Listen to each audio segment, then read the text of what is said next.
एक बार फिर से स्वागत है आप सभी का आपके अपने यूट्यूब चैनल स्टडी वाला पे। उम्मीद करता हूँ कि आप सभी लोग अच्छे से होंगे।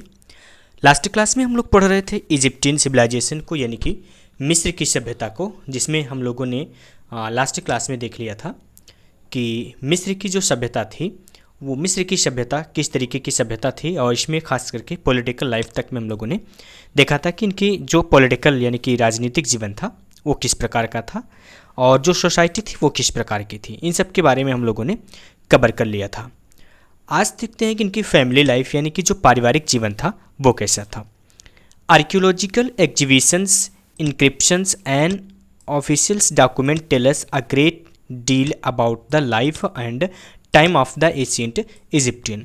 जो आर्कियोलॉजिकल है यानी कि जो पुरातत्व है, और जो एग्जीबिशन किया गया यानी कि जो खुदाई की गई, और जो इंक्रिप्शन यानी कि लिपियाँ मिलती हैं और कुछ ऑफिशियल दस्तावेज, ये हमें इनके जीवन के बारे में और उस समय के बारे में काफ़ी कुछ चीज़ें बताते हैं। The Egyptian value family ties. जो इजिप्टियन थे यानी कि मिस्रवासी थे, वो मिस्र के निवासी पारिवारिक बंधन को मानते थे, यानी कि परिवार को जैसे उसमें रिश्ते नाते थे उन सभी को वो मानते थे। However they lacked specification words for the identify blood relative beyond the nuclear family. Blood relative और न्यूक्लियर फैमिली, इन दोनों को समझ लेते हैं। ब्लड रिलेटिव का मतलब होता है जिनका खून का रिश्ता हो, और न्यूक्लियर फैमिली का मतलब होता है जिनका खून का रिश्ता नहीं होता लेकिन वो हमारे रिलेशन में माने जाते हैं। तो ये ब्लड और न्यूक्लियर रिलेटिव फैमिलीज में अलग अलग आइडेंटिफिकेशन रखते थे, यानी कि पहचान रखते थे। फॉर एग्जाम्पल, जैसे the word use for the mother was also use for the grand mother. जैसे जो माँ के लिए शब्द यूज होता था, जैसे हम लोग अपनी माँ को बुलाते हैं तो मम्मी या अम्मा कह के बुलाते हैं, ठीक वैसे ही मिस्र में जो ग्रैंड मदर थी यानी कि जो दादी माँ होती थी, जो शब्द हम माँ के लिए यूज करते थे वही दादी माँ के लिए भी यूज करते थे। Similarly the terms for son, grandson and the nephew were identical. ऐसे ही सन यानी कि बेटे के लिए और ग्रैंड सन के लिए और जो नेफ्यू होते थे उनके लिए भी आइडेंटिकल वर्ड एक जैसे ही थे, यानी कि इनको पहचान के लिए जो शब्द रिलेशन में बनाए गए थे वो एक जैसे ही थे। Thus it can be said that the nuclear family was the core of the Egyptian society। तो इस प्रकार से हम ये कह सकते हैं कि जो न्यूक्लियर फैमिली थी वो इनकी कोर थी, यानी कि कोर का मतलब कि जो मुख्य फैमिली का भाग था वो न्यूक्लियर फैमिली ही होती थी। इसको कुछ इस तरीके से समझते हैं कि जो पारिवारिक रिश्ते होते थे उसमें ज़्यादातर एक जैसे रिश्ते के लिए एक जैसा ही नाम दिया जाता था। जैसे माँ के लिए और दादी माँ के लिए एक जैसा ही नाम, एक ही नाम माना जाता था। बेटे के लिए, पोते के लिए और भतीजे के लिए, यानी कि नेफ्यू का मतलब क्या होता है भतीजा, तो इन सब के लिए एक जैसे ही नाम होते थे। तो ये न्यूक्लियर फैमिली का हिस्सा हो जाता है। और ब्लड रिलेटिव का मतलब जैसे ग्रैंड सन हो गया, ग्रैंड फादर हो गया, फादर हो गया, तो ये ब्लड रिलेटिव में आ जाते हैं, यानी कि खून का इनमें रिश्ता होता है। और जो नेफ्यूज़ होते हैं यानी कि वो होते तो वो भी कोर फैमिली के ही हिस्सा हैं लेकिन वो ब्लड रिलेटिव से थोड़ा सा हट करके होते हैं। The relationship between the husband and wife and the children were generally cordial. जो रिश्ते थे हस्बैंड वाइफ यानी कि पति पत्नी और बच्चों के बीच में वो जनरली कॉर्डियल थे। Children respected their parents and it was the duty of the eldest son to take care of his parent in their old as.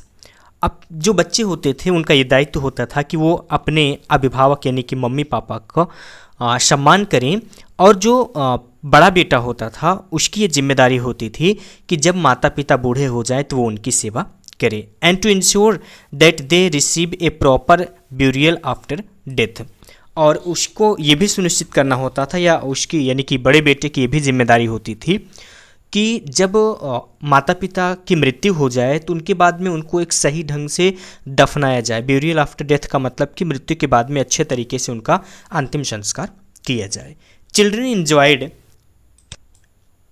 Carefree and happy life. जो बच्चे होते थे वो केयरफ्री यानी कि देखभाल से मुक्त। अब देखभाल का मुक्त का मतलब कि उन्हें अपने माता पिता की देखभाल का उतना जिम्मेदारी नहीं थी, वो खुशहाल जीवन जीते थे। लेकिन जब वो बड़े हो जाते थे, जिम्मेदार हो जाते थे, उनको ये जिम्मेदारी होती थी कि वो अपने बूढ़े माता पिता की देखभाल करें। बट जब वो बच्चे होते थे तो वो केयरफ्री लाइफ जीते थे। The boys were sent to school and the girls stayed at home and help their mothers. जो लड़के होते थे उन्हें स्कूल भेजा जाता था and the girls stayed home का मतलब कि जो लड़कियां होती थी उन्हें घर पे ही रुकना पड़ता था और अपनी माँ की सहायता करनी होती थी। Even though there is no evidence for the school for the girls, मतलब कि अभी तक में जो मिस्र की सभ्यता थी उसमें कोई भी ऐसा एविडेंस नहीं मिला जिसमें कि लड़कियों के लिए कोई स्कूल मिला हो। Some were taught at home to read and write, कुछ लड़कियां थी जो कि घर पे ही लिखना और पढ़ना सीखती थी। Women had respectable position in society, लेकिन महिलाओं को एक सम्मानजनक स्थिति समाज में मिली हुई थी। Although women were expected to raise the children and take care of the household duties, हालांकि जो महिलाएं थी उनसे ये उम्मीद की जाती थी कि वो बच्चों की देखभाल करें, उनका पालन पोषण करें और जो घर के कर्तव्य हैं उसी का वो पालन करें। They had greater freedom for the choice and more equality under social and the civil law than their contemporaries in Mesopotamian civilization. हालांकि उनको इस बात की स्वतंत्रता थी कि वो इक्वलिटी को चूज कर सकती थी, यानी कि एक समान रूप से सामाजिक रूप से जा सकती थी। सिविल लॉ में भी, मतलब कि जो संवैधानिक या सिविल लॉ होता है उसमें भी वो भागीदारी ले सकती थी। कंटेम्पोरर मतलब क्या होता है, जिस तरीके से हम देखते हैं कि जो मेसोपोटामिया सभ्यता को देखने को मिलती है, मेसोपोटामिया सभ्यता में भी जो सभ्यता थी वो मातृसत्तात्मक थी, तो यहाँ पे भी कुछ उस तरीके से ही देखने को मिलता है कि महिलाओं को उतनी आज़ादी तो नहीं थी, लेकिन हाँ उसके जैसे ही यहाँ पे भी उनको सामाजिक और जो सिविल सेवा थी, जो कानून थे, उसमें उनको इक्वलिटी मिलती थी, बराबरी का अधिकार मिलता था। Women could serve for the juries, testify in trials, inherit property and even disinherit ungrateful children. जो महिलाएं थी वो जूरीज सेवा कर सकती थी और मुकदमे को देख सकती थी और प्रॉपर्टी इनहेरिट कर सकती थी, यानी कि प्रॉपर्टी में उनकी भी हिस्सेदारी होती थी। इवन दो जो चिल्ड्रन अनग्रेटफुल होते थे, जो अनग्रेटफुल का मतलब कि जिसे कहते हैं कि कृतज्ञ होते थे, वो उन चिल्ड्रनों को, बच्चों को इनहेरिट कर सकती थी, यानी कि उन्हें छोड़ सकती थी। अब अनग्रेटफुल का मतलब होता है कि ऐसे बच्चे जैसे जो माँ की देखभाल ना करें या पिता की देखभाल ना करें, उन्हें उस समय के लिए अनग्रेटफुल कहा जाता था। तो ऐसे बच्चों को वो छोड़ सकती थी, अपनी प्रॉपर्टीज़ को अपने पास में रख सकती थी। Some women even ascended the throne, उनमें से कुछ महिलाएं ऐसी भी थी जो थ्रोन यानी कि राजगद्दी पर भी बैठी। For example queen Hatshepsut was crowned as the ruler, whereas Queen Nefertiti ruled with her husband Pharaoh Akhenaten। जिसमें बात करें तो रानी जो हैटशेपट थी उन्होंने भी शासन किया एक शासिका के रूप में, जबकि जो रानी थी नेफरतीति वो भी अपने पति फेरोह अखेनटेन के साथ में शासन करती थी। तो इस तरीके से देखा जाए जो पारिवारिक जीवन था वो पारिवारिक जीवन रिलेटिव्स में था, और जो सामाजिक रूप से बात करें तो महिलाओं को भी लगभग सम्मानजनक स्थिति प्राप्त थी।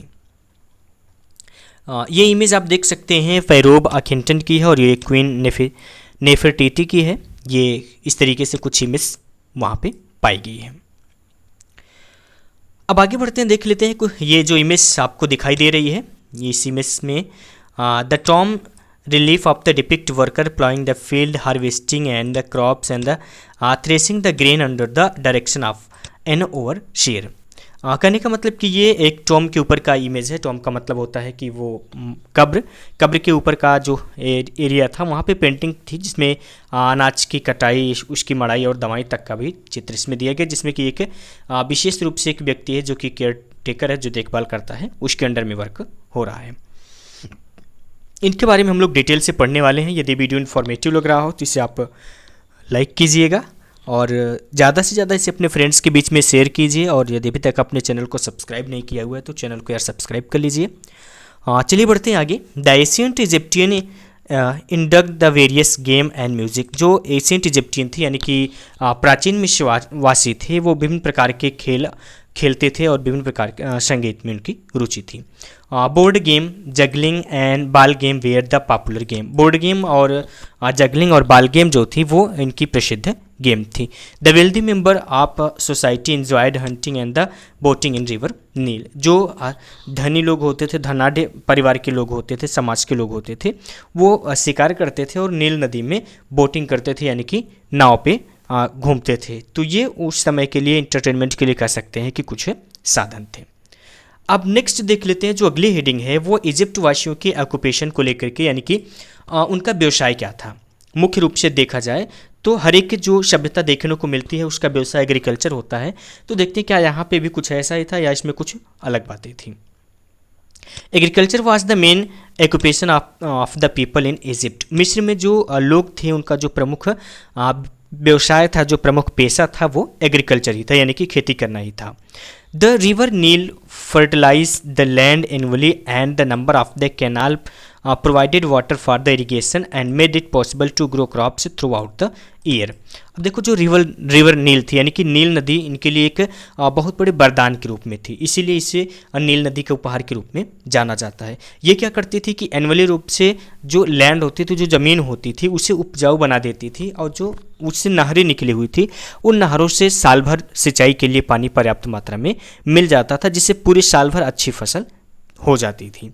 Their main crop were wheat, barley and millet. जो उनकी मुख्य रूप से फसलें थी वो गेहूं था, बर्ली यानी कि जौ था, और मिलेट का मतलब होता है फ्रेंड्स की मोटे अनाज, जैसे ज्वार, बाजरा इत्यादि। तो ये मोटे अनाज में यानी कि मिलेट्स वगैरह भी ये खेती करते थे। Vegetables and fruit such as apples, peach, dates and fig were grown. Vegetables की बात करें, यानी कि सब्जियों की बात करें, तो सब्जियों में ये एप्पल्स, पीचेस, डेट्स और फिग की खेती ये करते थे। The Egyptian domesticated animal like goat, dog and asses. जो इजिप्टवासी थे वो मुख्य रूप से ये डोमेस्टिक यानी कि घरेलू जानवरों की बात करें जो पालते थे, तो इसमें प्रमुख रूप से बकरियां, कुत्ते और एसेस यानी कि गधे होते थे। The Hyksos brought the horse to Egypt. माने जो हाइक्सुस जनजाति थी उसने घोड़े को इजिप्ट में लाया था, यानी कि वो लोग जो हाइकुसिस जनजाति, जिसमें हम लोग पढ़ते हैं, लास्ट वीडियो में पढ़ा था कि जिन्होंने हमला किया हुआ था, वो घोड़े को इजिप्ट में लेकर के आए थे। It was used to draw war chariot. यह जो युद्ध रथ होता था, यानी कि युद्ध लड़ने के लिए जो रथ प्रयोग किया जाता था, उस रथ को खींचने के लिए इनका यूज होता था। इनका मीन्स कि इन घोड़ों का यूज किया जाता था। अब नेक्स्ट देख लेते हैं, जो अगली हेडिंग है वो है ट्रेड एंड कॉमर्स, यानी कि इनका जो ट्रेड था, यानी कि बिजनेस था, जिससे कि ये ज़्यादातर पैसे कमाते थे, और कॉमर्स यानी कि वाणिज्य क्या था, इसके बारे में समझ लेते हैं। The Egyptians led a luxurious life. जो इजिप्टवासी थे वो एक लग्जरियस लाइफ यानी कि विलासितापूर्ण जीवन जीते थे। Some of the luxury product were imported from the other countries. कुछ लग्जरियस प्रोडक्ट जो होते थे वो दूसरे देशों से इम्पोर्ट किए जाते थे, यानी कि आयात किए जाते थे। They use to carry on long distance trade with the help of the ship. वो एक लंबी दूरी पे, यानी कि दूसरे देश से जब आते थे तो लंबी दूरी से आते थे, उनको इम्पोर्ट किया जाता था शिप के जरिए। इंटरनल ट्रेड वो carried by boat along with the river Nile and the overland and pack asses and other animals. जो इंटरनल ट्रेड होता था, यानी कि इजिप्ट में राज्य के अंदर ही जो बिजनेस होता था, जो व्यवसाय होता था, वो यदि नील नदी की बात करें तो नील नदी से जहाँ नाव के जरिए होता था, और साथ ही साथ में यदि ज़मीन पे बिजनेस करना होता था तो वहाँ पे गधों और अन्य जानवरों को यूज किया जाता था सामान को एक जगह से दूसरी जगह पे पहुँचाने के लिए। They exported wheat, linen, jewellery, glassware and furniture. ये वीट को, लाइनन को, ज्वेलरी को और ग्लासवेयर यानी कि जो ग्लास के बर्तन वगैरह होते थे और जो फर्नीचर होते थे, इनको ये एक्सपोर्ट करते थे। एक्सपोर्ट का मतलब कि दूसरे अन्य देशों में, अन्य राज्यों में ये उसको पहुंचाते थे। दे इम्पोर्टेंट गोल्ड, कॉपर एंड इओरी। लेकिन ये गोल्ड, कॉपर और इओरी का मतलब होता है फ्रेंड्स की हाथी के दांत, हाथी दांत, सोना और तांबा, ये दूसरे देश से इंपोर्ट करते थे। इंपोर्ट का मतलब कि अपने यहाँ मंगाते थे। The king control foreign trade. जो राजा होता था वो फॉरेन ट्रेड यानी कि जो विदेशों से या ऐसे कहें कि दूसरे राज्यों से या दूसरे देशों से जो व्यापार होता था, उन व्यापारों को राजा कंट्रोल करता था। The barter system was use in trade. जो बिजनेस था, बिजनेस में बार्टर सिस्टम का मतलब होता है कि विनिमय प्रणाली यूज होती थी। The medium of exchange was grain and metal like silver and copper. जो मीडियम ऑफ एक्सचेंज होता था, यानी कि यदि मैंने सामान खरीदा तो उसके बदले में मुझे सामान देना होता था, यानी कि ग्रेन देना होता था, अनाज, या फिर मेटल के रूप में हम सिल्वर या फिर कॉपर को यूज कर सकते थे। यानी कि इसमें भी विनिमय सिस्टम, यानी कि पैसे दे करके या उस सामान के बदले में सामान दे करके इस तरीके से बिजनेस होता था।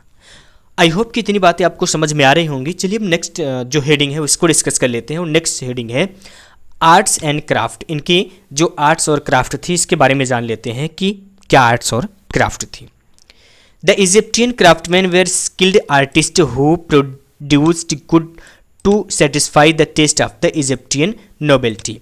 जो इजिप्टियन क्राफ्टमैन थे, क्राफ्टमैन का मतलब कि वही कुशल जो कारीगर होते थे, वो कारीगर को ये पता था कि जो इजिप्ट के निवासी हैं, नोबेलिटी का मतलब कि जो वहाँ के रईस लोग हैं, बड़े लोग हैं, उनको किस तरीके से अपनी कला के जरिए और अच्छी चीज़ों का उत्पाद करके उन्हें कैसे सेटिस्फाई किया जा सकता है।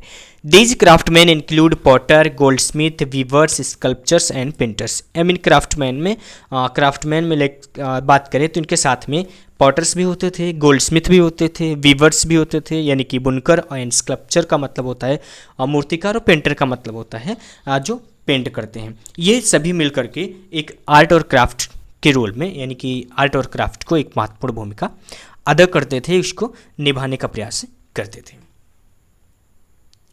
The Egyptian sculpture were made beautiful bases, stone and carved statue of the god and king। जो इजिप्टियन स्कल्पचर थे, यानी कि जो मूर्तिकार थे, वो खूबसूरत बेस यानी कि फूलदान पत्थर की बनाते थे और पत्थर को ही काट करके भगवान की और राजा की मूर्तियाँ बनाते थे। They were artists who decorated the wall of the tombs and temples with beautiful painting of the humans, animals and bird। यानी कि जो पेंटर लोग होते थे वो टॉम्स यानी कि कब्रों के ऊपर जो मीनारें बनती हैं उनको, मंदिरों को खूबसूरत मनुष्यों के चित्र से, जानवरों के चित्र से और पक्षियों के चित्र से सजाते थे। The Egyptian new the art of the making glass. जो इजिप्ट निवासी थे वो उनको ग्लास बनाने की कला, यानी कि कांच बनाने की कला पता थी, उनको ये जानकारी थी कि कांच कैसे बनाया जाता है। ये तो था इनके आर्ट और क्राफ्ट को लेकर के कि किस तरीके से इनकी आर्ट और क्राफ्ट डेवलप थी। नेक्स्ट हेडिंग है आर्किटेक्चर। इनकी आर्किटेक्चर यानी कि वास्तुकला कैसी थी। The Egyptians build beautiful temples with pillared hall. यानी कि जो पिलर होते हैं स्तंभों, यानी कि बड़े बड़े स्तंभों पर उन्होंने खूबसूरत मंदिर बनवाए।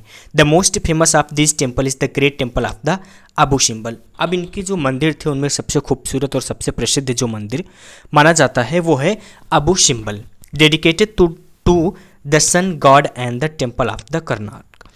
अब ये जो मंदिर है ये सूर्य देवता को, और एक और टेम्पल है जो कर्नाक के नाम से जाना जाता है, ये दोनों टेम्पल सूर्य देवता को डेडिकेटेड हैं। They decorated their temples with massive column and huge statues. जो इन्होंने मंदिर बनाया उसके मैसिव कॉलम यानी कि विशाल स्तंभ बनाए और बड़े बड़े उसमें मूर्तियाँ यानी कि स्टेचूज को रखें। इस तरीके से कुछ ये मंदिरों का निर्माण करते थे। They also built large pyramids to bury their deads. जो उनके मृतक होते थे, यानी कि जो मृत्यु को प्राप्त कर जाने वाले मनुष्य होते थे, तो उनके लिए वो बहुत बड़े बड़े ऊंचे ऊंचे पिरामिड्स बनाते थे ताकि उनको वहाँ पे वो दफना सकें। The pyramids were the tomb containing the mummies of Egyptian monarch along with the all kind of the precious goods. जो ये पिरामिड्स बनाए जाते थे, ये पिरामिड्स में वहाँ के जो मोनार्क यानी कि राजा होते थे उनको विभिन्न प्रकार की कीमती बहुमूल्य वस्तुओं के साथ में ममी के रूप में रखा जाता था और उसके ऊपर से उस टॉम को बनाया जाता है या पिरामिड को बनाया जाता था। अब इसमें कुछ दोस्तों को ये कन्फ्यूजन होगा कि ये ममीज होती क्या है। तो ममीज ये होती हैं कि जब भी कोई व्यक्ति मर जाता है तो मरने के बाद में उसका शरीर वैसे ही बना रहे, उसमें किसी भी तरीके से उसकी सड़न गलन ना हो, वो ख़त्म ना हो, तो उसमें कुछ एक विशेष प्रकार का लेप लगा करके उसके ऊपर से पट्टियों से लपेट करके उसे रख दिया जाता है कि ताकि वो काफ़ी लंबे टाइम तक में वैसे ही वो व्यक्ति जो है वो उसकी डेड बॉडी वैसे ही बनी रहे, तो उसे कहते हैं ममी। तो वहाँ पे जो मोनार्क होते थे यानी कि जो राजा होते थे, खास करके राजाओं के लिए ये होता था कि उनकी मम्मी बना करके वो रखते थे और उसके ऊपर से पिरामिड बना देते थे। The pyramid were huge structure made of the block of the stone. जो पिरामिड होते थे वो बहुत बड़े स्ट्रक्चर होते थे जो कि स्टोन ब्लॉक को लेकर के, यानी कि बड़े बड़े स्टोन के पत्थरों से मिल करके ये बनाए जाते थे। They were decorated with the paintings depicting human, animals and bird. अब ये जो पिरामिड्स बनाए जाते थे इनके ऊपर डिपेक्टिंग ह्यूमन्स यानी कि मनुष्यों की, एनिमल्स की और बर्ड की पेंटिंग्स की जाती थी। The architectural and the engineering skill of the Egyptian can be still seen from the 30 large pyramids and a number of a small one which exist even today। जो Egyptian लोग थे यानी कि जो मिस्रवासी थे उनकी इंजीनियरिंग या उनकी अभियांत्रिकी को आज भी देखा जा सकता है, जो आज भी वहाँ पे यानी कि मिस्र में 30 बड़े पिरामिड और एक छोटा पिरामिड आज भी मौजूद है। तो इससे इस बात का अंदाज़ा लगाया जा सकता है कि जब वो आज के इतने टाइम के बाद में भी वो पिरामिड मौजूद हैं तो उस समय मिस्र के वासियों की इंजीनियरिंग कितनी बड़े लेवल की रही होगी। The most famous pyramid in the great pyramid at Giza near Cairo. Cairo के पास में गीज़ा का ग्रेट पिरामिड है जो कि आज भी देखा जा सकता है, जो उस समय मिस्रवासियों ने जिसका निर्माण किया था। It is one of the 7 wonders of the world. आज ये जो विश्व के 7 अजूबे हैं उन 7 अजूबों में एक इसकी गिनती की जाती है। It was built by the Pharaoh Cheops. Pharaoh Cheops Khufu of the old kingdom around 2650 BC। 2650 BC के आसपास में इसका निर्माण कराया गया था, जो कि फ़ैरोह चीपोस यानी कि जिसे कहते हैं कुफू के जरिए ये बनवाया गया था। ये गीज़ा का ग्रेट पिरामिड है, इसे आप इमेज में देख सकते हैं। और ये टेम्पल एट आबू सिंबल है, यानी कि जो अभी आबू सिंबल की बात कर रहे थे वो ये टेम्पल, और इस तरीके से मूर्तियाँ बनाई गई हैं, कुछ तरीके से ये दिखता है। This imposing structure was built by 30,000 men who worked for 20 years. इस प्रकार की जो विशाल ये स्ट्रक्चर है, जो संरचना है, इसे 30,000 लोगों ने लगातार 20 साल तक मेहनत करके बनाया था। The painting of the wall of the pyramid are a great source of the information about the Egyptians. अब जो इसकी दीवार है यानी कि जो ग्रेट पिरामिड है, इसकी जो दीवार है, इन दीवालों पे जो इन्होंने पेंटिंग की हुई है, उस पेंटिंग के ज़रिए इनके बारे में यानी कि इजिप्ट के लोग कैसे थे इसके बारे में ढेर सारी जानकारी मिलती है। The paintings depict hunting scene. इस पेंटिंग में हंटिंग सीन दिखाई गई है, रिलीजियस सेरेमनीज़ को दिखाया गया यानी कि धार्मिक समारोह को, वार्स एंड बैटल्स को दिखाया गया है, युद्ध और लड़ाइयों को, किंग एंड क्वींस राजा और रानी को दिखाया गया, and feature of the everyday livings, और रोज़मर्रा के जीवन की कुछ चित्रों को भी दर्शाया गया है। Another remarkable example of the Egyptian architecture is sphinx. Sphinx एक दूसरा जो आर्किटेक्चर है इजिप्टियन का यानी कि मिस्रवासियों का, वो भी एक अविस्मरणीय उदाहरण है। The sphinx is a mythological figure with head of a man and the body of the lion. जो स्फिनिक्स है वो एक माइथोलॉजिकल यानी कि पौराणिक चित्र के रूप में है, जिसका कि सिर एक मनुष्य का है जबकि उसका जो पूरा शरीर है वो एक शेर का है। Sphinx is a sculpture curve out of the a single stone. जो ये स्फिनिक्स है ये एक सिंगल स्टोन पे यानी कि एक सिंगल पत्थर को कर्व करके बनाया गया है। फ्रेंड्स आज के लिए बस इतना ही रखते हैं, क्योंकि जो लैपटॉप है लैपटॉप की बैटरी अबाउट टू डाई होने वाली है, तो आज बस इतना ही रखते हैं। यदि ये वीडियो इन्फॉर्मेटिव लगा तो इसे लाइक कीजिएगा। यदि अभी तक आपने चैनल को सब्सक्राइब नहीं किया हुआ है तो प्लीज़ यार चैनल को सब्सक्राइब कर लीजिए और बेल आइकन को ऑल पे प्रेस कर लीजिए ताकि अगली वीडियो की नोटिफिकेशन आपको मिल सके, जिसमें हम लोग रिलीजियस बिलीफ और साथ ही साथ में ढेर सारी चीज़ों को हम देखेंगे। ये स्फिनिक्स है, इसे आप इमेज को देख सकते हैं। ये वीडियो आपने पूरा देखा, इसके लिए आपका बहुत बहुत धन्यवाद।